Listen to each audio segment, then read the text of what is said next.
Se você é humano, provavelmente já ouviu alguma teoria sobre alienígenas. Para alguns, eles são seres vindos de outros planetas. Para outros, seriam humanos do futuro, viajando no tempo para observar o próprio passado. Há quem acredite que eles viviam escondidos no fundo dos oceanos, em regiões inacessíveis da Terra ou até no interior do Sol. E existem teorias ainda mais perturbadoras. Teorias que afirmam que seres extraterrestres teriam interferido na criação da humanidade e continuam nos observando, esperando o momento certo para voltar. Mas antes de todas essas teorias, alguém precisou ser o primeiro a dizer: eu encontrei algo que não era humano. Muito antes de existirem telescópios, aviões ou foguetes, a humanidade já olhava para o céu e imaginava que alguma coisa poderia existir lá em cima. Civilizações antigas contavam histórias sobre seres que desciam dos céus, deuses, mensageiros, criaturas luminosas e entidades que possuíam um conhecimento muito superior ao dos humanos. Hoje, algumas pessoas observam essas histórias e enxergam visitantes extraterrestres, mas existe uma diferença importante. Para aqueles povos, esses seres normalmente não vinham de outros planetas. Eles pertenciam ao mundo espiritual, ao domínio dos deuses ou lugares que não eram compreendidos como planetas físicos. Filósofos antigos também discutiram a possibilidade de existirem inúmeros mundos. Séculos depois, Giordano Bruno defenderia a ideia de um universo infinito, preenchido por intocáveis mundos. Mas imaginar que outros mundos pudessem existir não era o mesmo que afirmar ter conhecido alguém vindo deles. Também surgiram histórias de ficção sobre viagens ao espaço e habitantes da Lua. O escritor Luciano Samosata, ainda na antiguidade, escreveu uma narrativa absurda e satírica sobre uma viagem que chegava aos céus. Ele não afirmava que aquilo fosse verdadeiro. Na realidade, avisava que sua história era inventada. Isso nos deixa com três coisas completamente diferentes: imaginar a vida fora da Terra, afirmar ter visto alguma coisa desconhecida no céu e dizer que encontrou pessoalmente um ser de outro planeta. É justamente a terceira afirmação que estamos procurando. Para encontrar o primeiro contato de forma como imaginamos hoje, precisamos avançar para o século XX, mais precisamente para 1947. A Segunda Guerra Mundial havia terminado há pouco tempo. O mundo acabara de testemunhar o poder das bombas atômicas. Estados Unidos e União Soviética entravam em uma disputa tecnológica e militar que definiria as décadas seguintes. A humanidade estava olhando para o céu com uma mistura de esperança e medo. E então,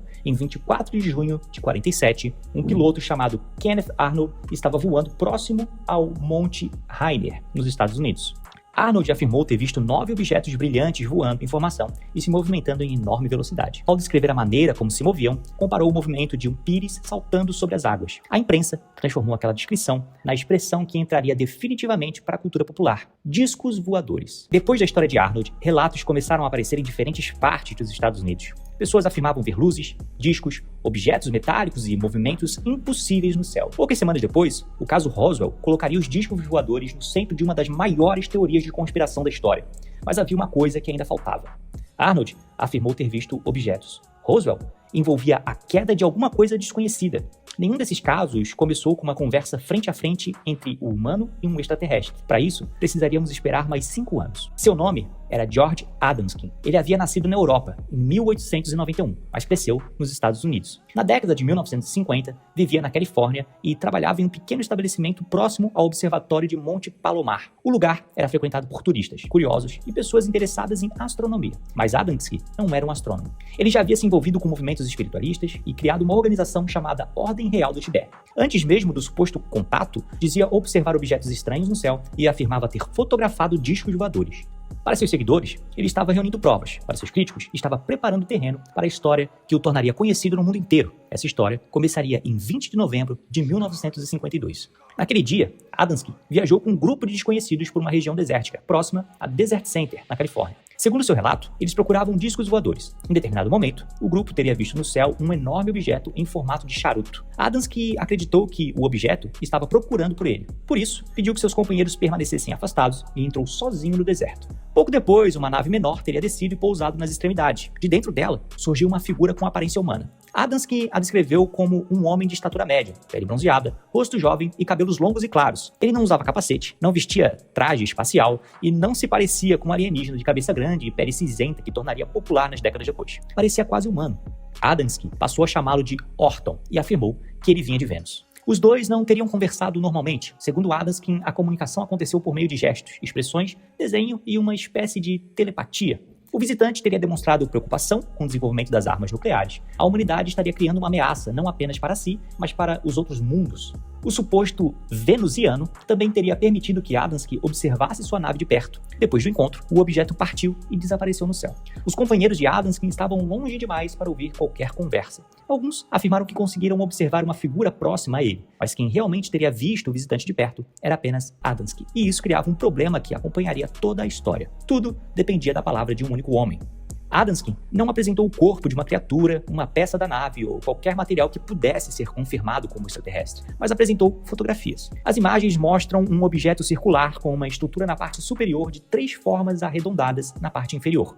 Para seus seguidores, aquelas eram algumas das fotografias mais importantes da história. Para os críticos, o objeto parecia uma pequena peça doméstica fotografada de maneira a parecer enorme.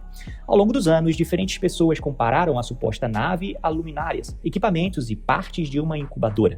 Adamski também apresentou marcas que teriam sido deixadas pelo visitante e descreveu símbolos encontrados no local. Nada disso foi aceito como uma prova científica de contato extraterrestre, mas talvez a maior prova de Adamski não estivesse em suas fotografias, estava na quantidade de pessoas que quiseram acreditar nele. Em 1953, sua história foi publicada no livro Os Discos Voadores Pousaram, escrito com Desmond Leslie. O livro se tornou um sucesso. Adamski passou a dar palestras, viajar e conversar com pessoas de diferentes países. Ele não dizia apenas ter visto uma nave, afirmava manter contato com seres de outros mundos. Mais tarde, contou histórias sobre viagens em naves espaciais, encontros com habitantes de Vênus, Marte e Saturno. A ciência planetária acabaria demonstrando anos depois que esses planetas não eram os mundos habitáveis descritos por ele. Mas, naquele momento, o público não sabia muito sobre o que existia sob as nuvens de Vênus ou sobre as condições reais de outros planetas. A imaginação podia preencher os espaços vazios. Depois de Adamski, outros homens e mulheres começaram a relatar contatos semelhantes. Os visitantes quase sempre eram humanoides, falavam por telepatia, demonstravam preocupação com bombas nucleares e traziam mensagens de paz, evolução espiritual e união entre os povos.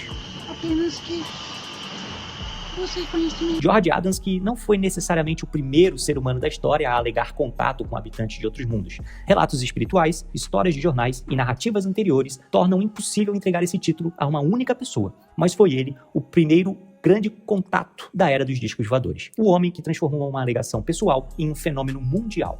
É fácil olhar para essa história hoje e perguntar como tantas pessoas acreditaram nela, mas o mundo de 1952 era diferente. A ameaça de uma guerra nuclear era real. A humanidade começava a sonhar com viagens espaciais. Os governos investigavam objetos desconhecidos e os planetas ainda guardavam mistérios suficientes para permitir quase qualquer história.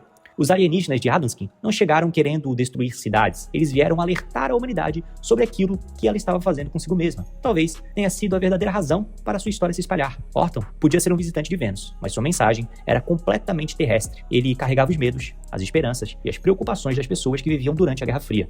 Talvez os alienígenas que imaginamos sempre revelem mais sobre nós do que sobre aquilo que realmente pode existir no espaço. George Adamski dizia ter encontrado um ser vindo de Vênus no deserto da Califórnia. Seus seguidores acreditavam que ele havia sido escolhido para entregar uma mensagem à humanidade. Seus críticos acreditavam que suas fotografias, relatos e supostas provas haviam sido fabricadas. Décadas depois, nenhuma evidência confirmou que Orton realmente existiu. Mas existe uma coisa que não pode ser negada. A história de Adamski ajudou a criar um modelo de contato alienígena que ainda reconhecemos até hoje. A nave pousando em um lugar isolado, o humano escolhido, a comunicação telepática, o visitante de aparência quase humana e a mensagem de que estamos sendo observados. Talvez George Adamski tenha realmente encontrado alguma coisa naquele deserto. Talvez tenha interpretado uma experiência em comum da maneira que desejava. Ou talvez tenha simplesmente criado uma história e assistido ao mundo transformá-la em uma possibilidade. Mas talvez o verdadeiro primeiro contato não tenha acontecido quando um homem encontrou um ser de outro planeta. Talvez tenha acontecido quando milhões de pessoas decidiram que a história poderia ser verdadeira. E você, acredita que Adamski encontrou alguma coisa naquele deserto? Ou acredita que o primeiro contato foi apenas uma história muito bem contada? Conte sua opinião nos comentários. E se você gosta de histórias que permanecem entre a realidade e o impossível, inscreva-se, porque essa foi apenas a primeira. Tchau, tchau, tchau.